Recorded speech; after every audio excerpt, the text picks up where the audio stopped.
ఈ రోజు బైబిల్ అధ్యయనం మత్తయి సువార్త 2వ అధ్యాయం మొత్తం 23 వచనాలు. ప్రార్థన.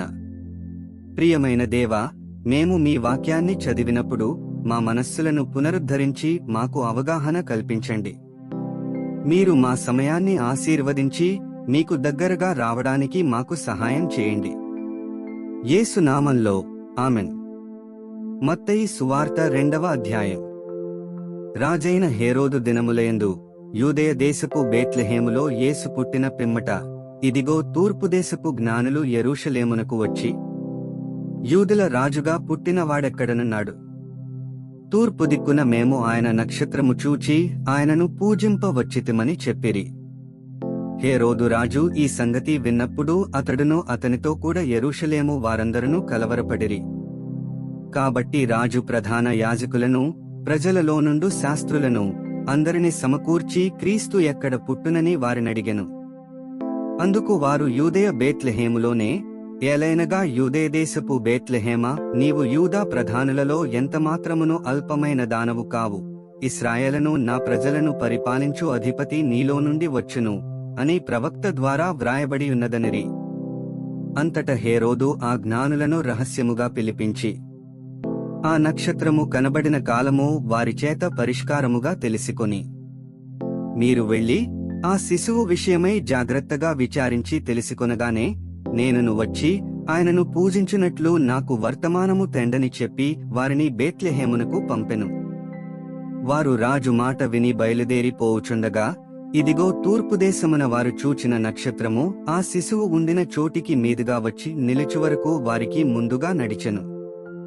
వారు ఆ నక్షత్రమును చూచి అత్యానందభరితులై ఇంటిలోనికి వచ్చి తల్లి అయిన మరియను ఆ శిశువును చూచి సాగిలపడి ఆయనను పూజించి తమ పెట్టెలు విప్పి బంగారమును సాంబ్రాణిని బోళమును కానుకలుగా ఆయనకు సమర్పించిరి. తరువాత హేరోదునొద్దకు వెళ్లవద్దని స్వప్నమందు దేవునిచేత బోధింపబడిన వారే వారు మరియొక మార్గమున తమ దేశమునకు తిరిగి వెళ్ళిరి.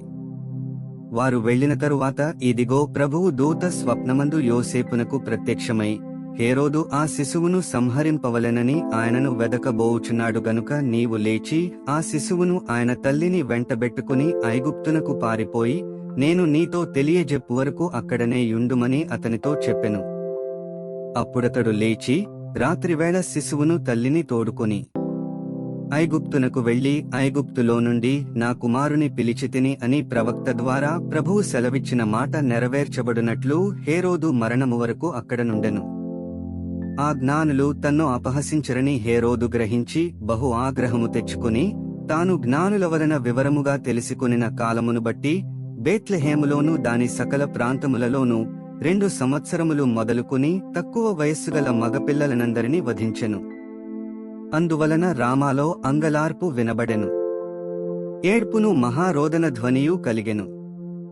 రాహేలు తన పిల్లల విషయమై ఏడ్చుచు వారు లేనందున ఓదార్పు పొందనొల్లకయుండెను అని ప్రవక్తైన యిర్మీయా ద్వారా చెప్పబడిన వాక్యము నెరవేరెను. హేరోదు చనిపోయిన తరువాత ఇదిగో ప్రభువు దూత ఐగుప్తులో యోసేపునకు స్వప్నమందు ప్రత్యక్షమై, నీవు లేచి శిశువును తల్లిని తోడుకుని ఇశ్రాయేలు దేశమునకు వెళ్ళుము. శిశువు ప్రాణము తీయజూచుచుండిన వారు చనిపోయిరని చెప్పెను.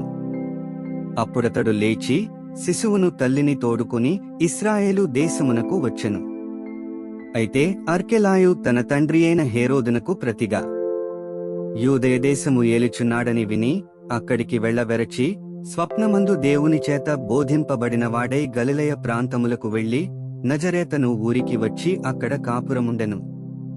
ఆయన నజరేయుడనబడునని ప్రవక్తలు చెప్పిన మాట నెరవేరునట్లు ఈలాగు జరిగెను. 23 వచనాలు చదివియున్నాము. ముగింపు ప్రార్థన. సర్వశక్తిమంతుడైన దేవా, నీవే మార్గము, సత్యము మరియు జీవము. చదివిన వాక్యాన్ని మీ కృప ద్వారా మా హృదయాలలో ఉంచుకుని మా జీవితంలో అన్వయించుకోవడానికి మాకు సహాయం చేయండి. ఆమెన్.